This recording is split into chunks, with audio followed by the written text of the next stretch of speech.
नेपाल शब्द कहाँबाट र कसरी आयो भन्नेमा यकिन तथ्याङ्क छैन। तर पनि नेपाल हिमालयको काखमा भएका कारण नेपाल नामको उत्पत्ति नेपाल लयबाट भएको विश्वास गरिन्छ। साथै नेपाल शब्द तिब्बती भाषामा नियम पालबाट आएको पनि भन्ने गरिन्छ, जसको अर्थ पवित्र भूमि भन्ने हुन्छ। यसैगरी नेपालमा उल्लेख्य मात्रामा ऊनको उत्पादन हुने र ऊन राख्नलाई तिरपालको प्रयोग गरिन्थ्यो। त्यसैले ऊनको अर्थ नेर तिरपालको अर्थबाट अपभ्रंश भएर पाल बन्यो अनि त्यस पश्चात नेपाल बनेको पनि भन्ने गरिन्छ। दर्शकवृन्द, आजको यो श्रृङ्खलामा तपाईहरू समक्ष हामी नेपालको प्राचीन इतिहासको बारेमा महत्त्वपूर्ण सामग्री प्रस्तुत गर्दैछौँ। यो भिडियोलाई अन्त्यसम्म हेर्नुहोला। साथै यस्तै रोचक, ज्ञानवर्धक अनि ऐतिहासिक भिडियोहरू हेर्नका निमित्त हाम्रो च्यानललाई सब्स्क्राइब गरेर हामीसँग जोडिनुहोला।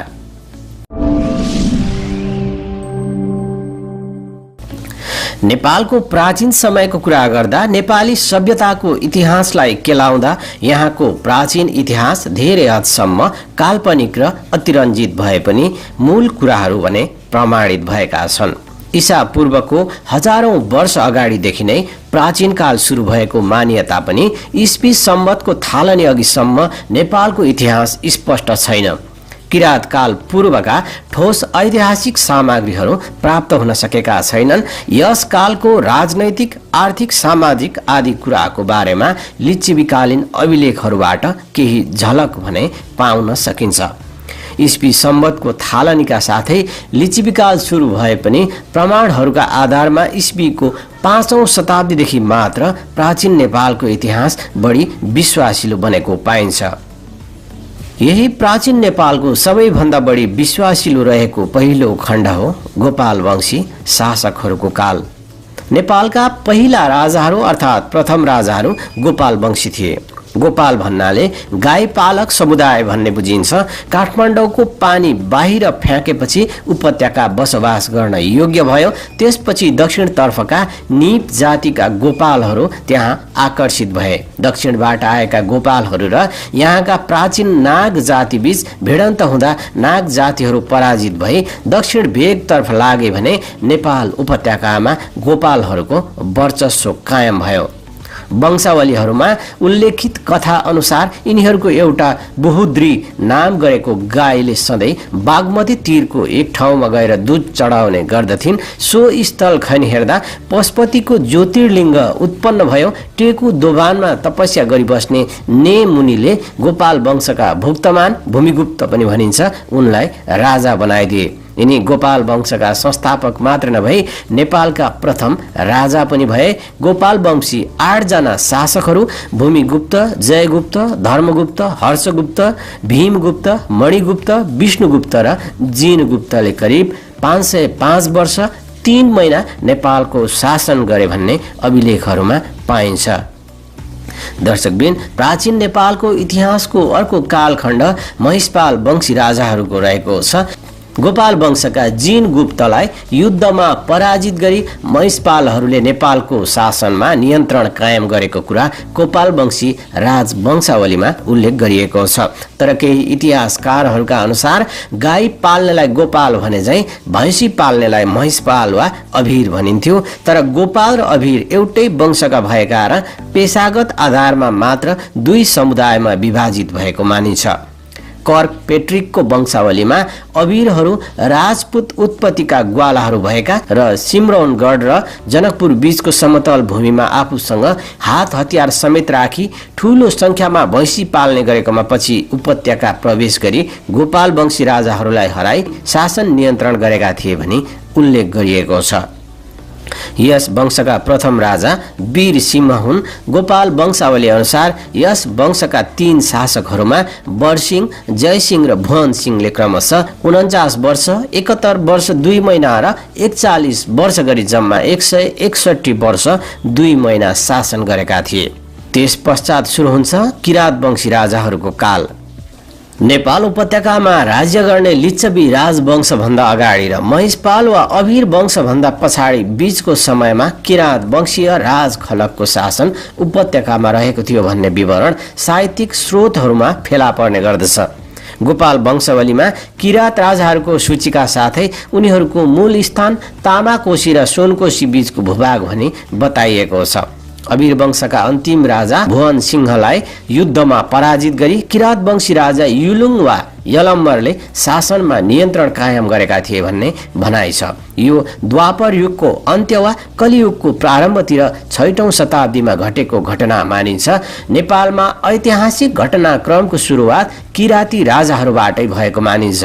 गोपाल वंशावलीमा 32 भाषा वंशावलीमा 28 र राइट वंशावलीमा 29 राजाहरूको विवरण पाइन्छ। तथापि किरात वंशका 29 पुस्ताका 32 राजाहरूले झण्डै 1500 वर्ष जति शासन चलाएको मानिन्छ। किरात वंशी मुख्य राजाहरूको नामावली यस प्रकार रहेको छ।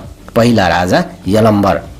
किरात राज्यका संस्थापक यलम्बर ज्यादै वीर थिए। यिनले महिषपाल अबिर वंशका शासक भुवन सिंहलाई हराएर किरात राज्य व्यवस्था स्थापना गरेका थिए। यिनलाई कतै कतै युलुङ पनि भनिएको छ। यिनै नामबाट पाटन शहरको पुरानो नाम यल रहन गएको पनि मानिन्छ। अर्का राजा हुमती। यिनी 6औं किराती राजा थिए। यिनलाई गोपाल राज वंशावलीमा हती भनेर पनि उल्लेख गरिएको छ। डेनियल राइटले छपाएको वंशावलीले यिनलाई महाभारतको युद्ध कालका भनेर पनि उल्लेख गरिएको छ। हुमती पछाडि अर्का राजा आउँछन् किरात वंशका जितेदास्ती। किरात राजा जितेदास्ती अर्का उल्लेखनीय शासक हुन्। यिनलाई भाषा वंशावलीहरूले 7औं क्रममा राखेका छन् भने गोपाल वंशावलीले केही पछिल्लो क्रममा उल्लेख गरेका छन्। यिनको समयमा गौतम बुद्ध काठमाडौँमा आएको चर्चा गरिएको छ, तर गौतम बुद्ध स्वयं भने उपत्यका आएका थिएनन्। उनका चेला आनन्द मात्र नेपाल उपत्यकामा आएर बौद्ध धर्मको प्रचार गरेका थिए। जितेदास्ती पछाडि अर्का राजा आउँछन् स्थुङ्को। केही वंशावलीहरूले किरात राजा स्थुङ्को समयमा मौर्य सम्राट अशोक नेपाल आएको उल्लेख गरेका छन्, तर वंशावलीको भनाइ त्यति सत्य देखिँदैन। अशोक लुम्बिनी कपिल वस्तुमा मात्र आएका थिए। काठमाडौँ उपत्यकामा आएको कुरा भने कतै पनि प्रमाणित रूपमा भेटिएको छैन। किरातहरूपछि लिच्छवी वंशका राजाहरूले नेपालमा शासन गरेको पाइन्छ। वंशावली एवं पुराणहरूमा सूर्यवंशी क्षेत्रीयहरूले किरातहरूलाई जितेर नयाँ शासन व्यवस्था कायम गरेको पाइन्छ। गोपाल राज वंशावलीमा अनि सूर्य वंशको प्रभावले नेपालमा किरात राजालाई जितेर लिच्छवी राजवंश चल्यो भनी लेखिएको छ भने पशुपति पुराणमा पनि किरातहरूलाई बोली वचनले विश्वासमा पारेर तथा युद्धमा परास्त गरेर वैशालीका स्वामी वा पतिहरूले आफ्नो शासन सत्ता कायम गरेको भन्ने उल्लेख पाइन्छ। यसै प्रकारको सन्दर्भ हिमवत्व खण्डमा पनि पाइन्छ, जसमा वैशालीका स्वामीहरूले किरातहरूलाई जितेर नेपालमा शासन सुरु गरेको उल्लेख गरिएको छ। यस प्रकार नेपालमा लिच्छवी शासन व्यवस्थाको थालनी किरातीहरूको अन्त्यपछि लगत्तै सुरु भएको देखा पर्दछ। गोपाल वंशावलीहरूका अनुसार अन्तिम किराती राजा खिगु, भाषा वंशावली अनुसार गालिज, राइट वंशावली अनुसार किरात राजा गस्तीलाई परास्त गरेर वा धपाएर लिच्छवी राजवंशले नेपालमा शासन सुरु गरेको देखिन्छ। लिच्छवी राजवंशको थालनी कुन समयदेखि भयो यसबारे यकिन गर्न भने सकिएको छैन। लिच्छवीहरू नेपालमा आउनुभन्दा अगाडि भारतको मुजफ्फरपुर नगरको बसाड भन्ने वैशालीमा स्वतन्त्र गणतन्त्रात्मक शासन प्रणाली अनुसार शासन चलाउने गर्दथे। त्यो भागमा राजतन्त्रात्मक शासन प्रणाली सुदृढ हुँदै गएको र अजात शत्रुबाट पराजित भई ईसाको प्रथम शताब्दीतिर शरणार्थीका रूपमा लिच्छवीहरू नेपाल प्रवेश गरेको पाइन्छ।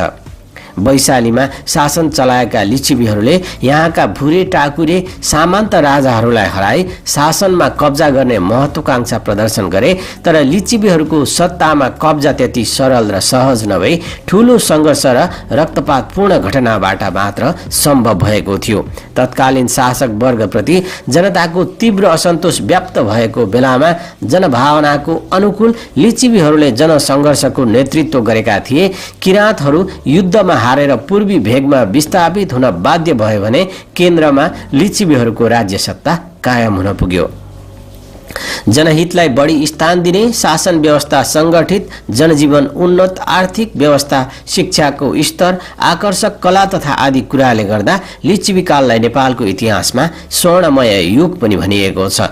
हुन पनि तुलनात्मक दृष्टिले हेर्ने हो भने यो युग सर्वाङ्गीण विकासको युगको रूपमा रहेको देखिन्छ। लिच्छवी शासनकाल अन्तर्गत फेला परेको पहिलो प्रमाणित अभिलेख राजा मानदेवको सन् 464 को चाँगुको अभिलेख हो, जसमा मानदेव भन्दा अगाडिका 3 पुस्ताको विवरण दिएको छ।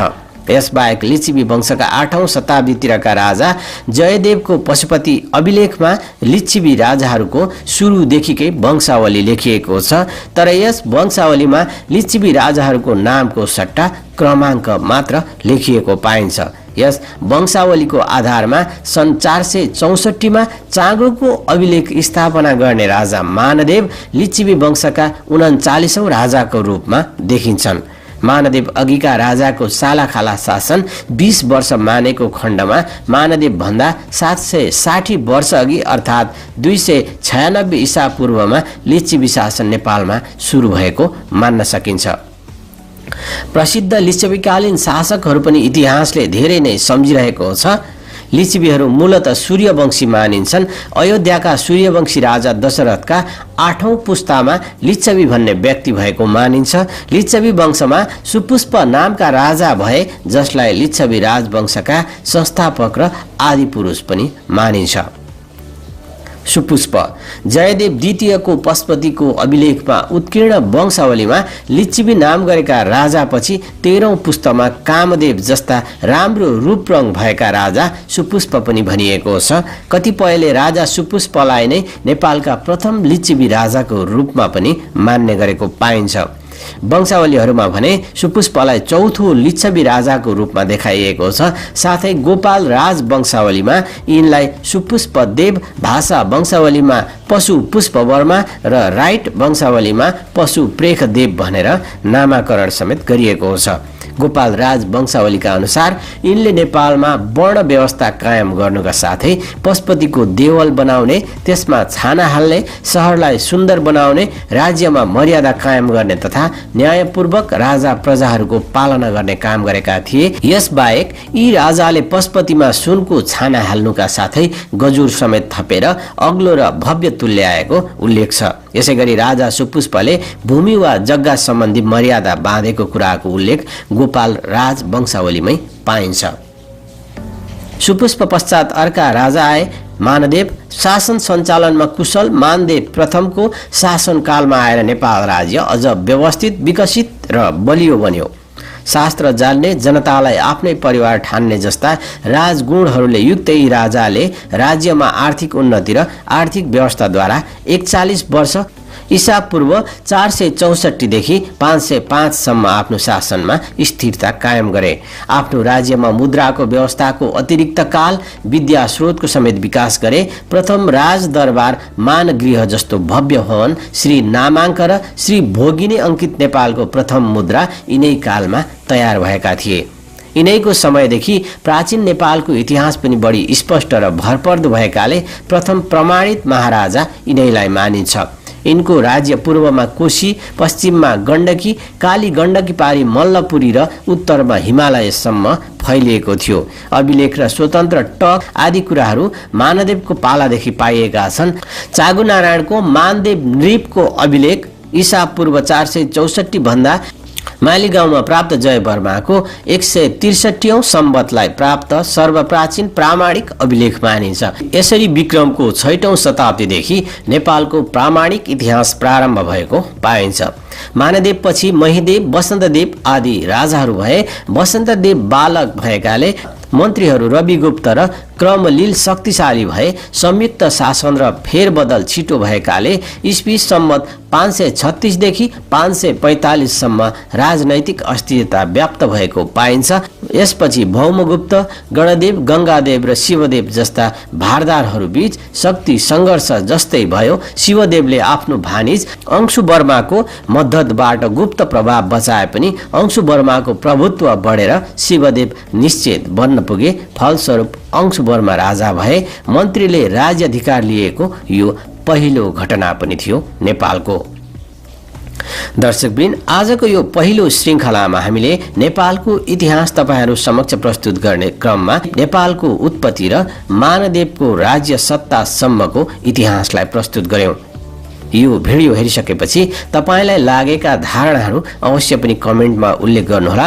हामी यसरी नै क्रमशः नेपालको प्राचीन इतिहासदेखि आधुनिक इतिहाससम्मका विभिन्न श्रृङ्खलाहरू बनाउनेछौँ। हाम्रो च्यानललाई सब्स्क्राइब गरेर हामीसँगै रहनुहोला।